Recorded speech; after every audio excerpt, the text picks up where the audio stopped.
नमस्कार मित्रों, आपका स्वागत है हमारे चैनल जिज्ञासा पर।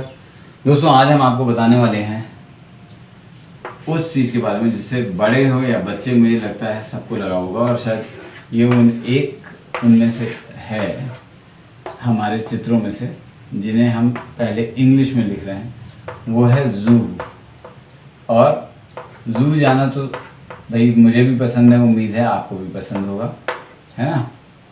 तो ज़ू की शुरुआत, या चिड़ियाघर शब्द अगर कहा जाए, चिड़ियाघर, उसकी शुरुआत कहाँ हुई, चलिए हिंदी में लिख देते हैं। चिड़ियाघर की शुरुआत कैसे हुई, कहाँ हुई, ये पहले आज हम आपको बताने जा रहे हैं। दोस्तों, चिड़ियाघर की शुरुआत कुछ बिल्कुल तथ्यात्मक चीज़ नहीं है कि चिड़ियाघर की शुरुआत कैसे हुई। पहले जो अमीर लोग थे, जो बहुत ज़्यादा अमीर लोग हुआ करते थे, वो अपने जो व्यक्तिगत जो कलेक्शन है उनका, उसमें वो जानवर रखा करते थे और कई तरह के जानवर रखा करते थे, ये दिखाने के लिए कि देखो हम कितने अमीर हैं। एक तो वो रखा, इन जानवरों के रखने के स्थान को कहते थे मैनगरीज, मैनगरी कहलाती थी इनकी ये स्थल। बड़ा सा अपना वही महल वहल में रहते थे, उसके आसपास ही बड़ा सा स्थल कोई बना लिया करते थे, वहीं पे ला के जानवर रख लिया करते थे। उन जानवरों के साथ उन जानवरों को साधने वाले ट्रेनर वगैरह भी रखे रहते थे, ताकि उन जानवरों की देखभाल भी होती रहे। तो ये मैनगरीज से ही देखा जाए, चिड़ियाघर की शुरुआत तो मैनगरी का जो विचार था उससे चिड़ियाघर की शुरुआत हुई है। चिड़ियाघर सबसे पहले अगर कहा जाए, दो इसके मत हैं। एक तो 1752 में वियना में वही एक राजा का अपना शानब्रूम महल था, शानब्रूम महल में उसने जो व्यक्तिगत संकलन था जानवरों का, उसे उसने 1765 में खोल दिया आम जनता के लिए। लेकिन वहाँ से फिर जनता जानवरों को देखने और उसके लिए खोल दिया गया कि अब जनता इसका विचरण कर सकती है, इसे देख सकती है। लेकिन इसके बाद भी 1784 के करीब, चलिए इसे अलग से लिखता हूँ, सन 1784 जब आपके फ्रेंच रेवोल्यूशन यानी फ्रांस की क्रांति 1784 में करीब हुई, तो वहाँ के जो राजाओं के पास थे, उन्होंने जो जानवर अपने व्यक्तिगत संकलन में रख रखे, संग्रह में रख रखे थे, उन्होंने ले के एक अलग जगह पर ले जाके एक अच्छे से स्थान पर रख दिया था और उसे एक जू की तरह बनाया था। जू खुद में जूलॉजिकल पार्क से बना है। जूलॉजिकल पार्क का छोटा नाम है। इसका जूलॉजिकल पार्क का हिंदी में नाम होता है प्राणी उद्यान। तो जैसा मैंने कहा कि पहले शासक थे मिस्र में, मेसोपोटामिया, इसके अलावा ग्रीस, इन सब जगह के जो शासक हैं, जिनके अवशेष मिले हैं, जिनके सबूत इस बात के मिले हैं कि इन्होंने जानवर रखे हुए थे और बहुत बड़ी मात्रा में, और ये लोगों को पैसे देके जानवर उनसे मंगाया करते थे।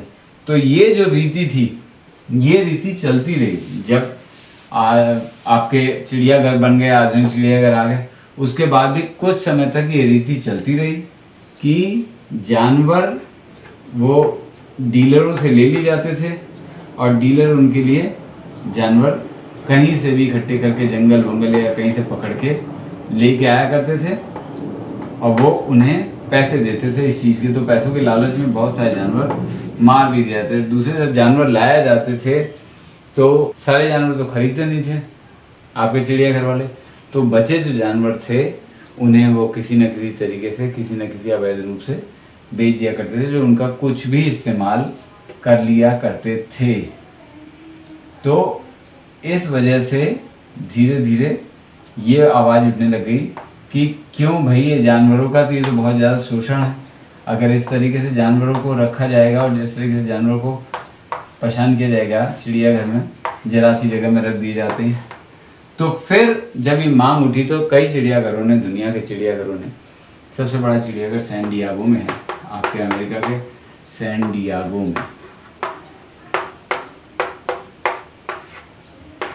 ये आप समझिए 1/4 वर्ग किलोमीटर में फैला हुआ है, वर्ग किलोमीटर में फैला हुआ है। 800 तरह के जानवर यहाँ रखे हुए हैं।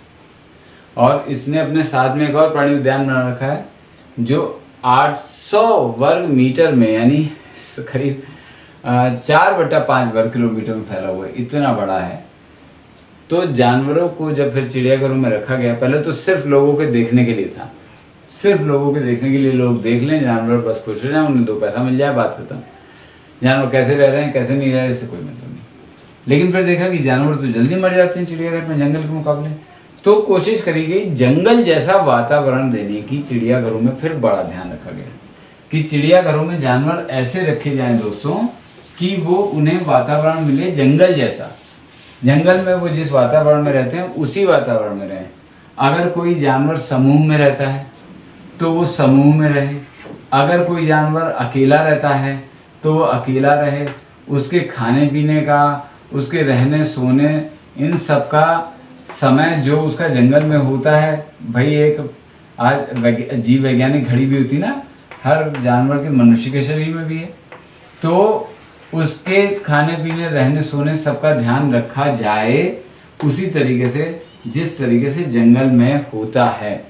तो उससे क्या हुआ दोस्तों कि जानवरों का जीवन काल लंबा होने लगा। फिर जो जीव वैज्ञानिक थे उनकी उसमें रुचि बढ़ी, उनको कैसे रहते हैं, वो कैसे जीते हैं, अब बार बार जंगल जाके तो देखा नहीं जाएगा, तो उन्होंने कहा कि ये जो चिड़ियाघर में इनको देख लिया जाए। इसके अलावा और चीज़ों का ध्यान, जैसे 2 बाड़े हैं तो 2 बाड़ों में पास पास उन जानवरों को नहीं रखा जाएगा जो लड़ते हैं, इस बात का भी ध्यान रखा जाता है, क्योंकि भले वो लड़े नहीं लेकिन एक दूसरे को देख के जिस तरीके से वो जले कुड़ेंगे उससे भी उनका जीवन खराब होगा, है ना। तो काफ़ी सारी चीज़ों का फिर ध्यान रखा जाने लगा।